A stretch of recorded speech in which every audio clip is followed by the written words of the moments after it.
Our next spicy judge is Federal District Judge William Young from Massachusetts. He recently ruled that Secretaries Rubio and Noem had violated the First Amendment rights of students with pro-Palestinian speech, and that their attempts to deport them was purposeful to chill such speech from others. But in his 161-page opinion, Judge Young also had some choice words for Trump as president, and then also for us, the people.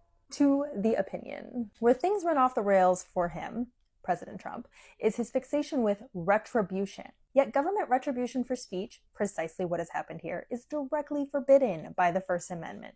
The president's palpable misunderstanding that the government simply cannot seek retribution for speech he disdains poses a great threat to Americans' freedom of speech. He has learned that, at least on the civil side of our courts, neither our Constitution nor laws enforce themselves, and he can do most anything until an aggrieved person or entity will stand up and say him nay, i.e., take him to court. He not only enjoys broad immunity from any personal liability, Trump v. United States, he is prepared to deploy all the resources of the nation against obstruction.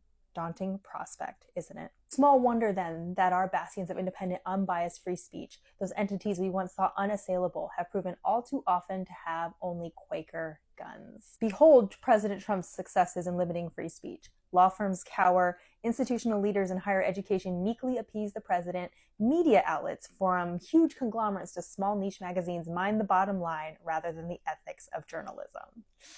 But now Judge Young turns to we the people and has this to say. Freedom is a fragile thing, and it's never more than one generation away from extinction. It is not ours by way of inheritance. It must be fought for and defended constantly by each generation, for it comes only once to a people. That was a quote from President Reagan.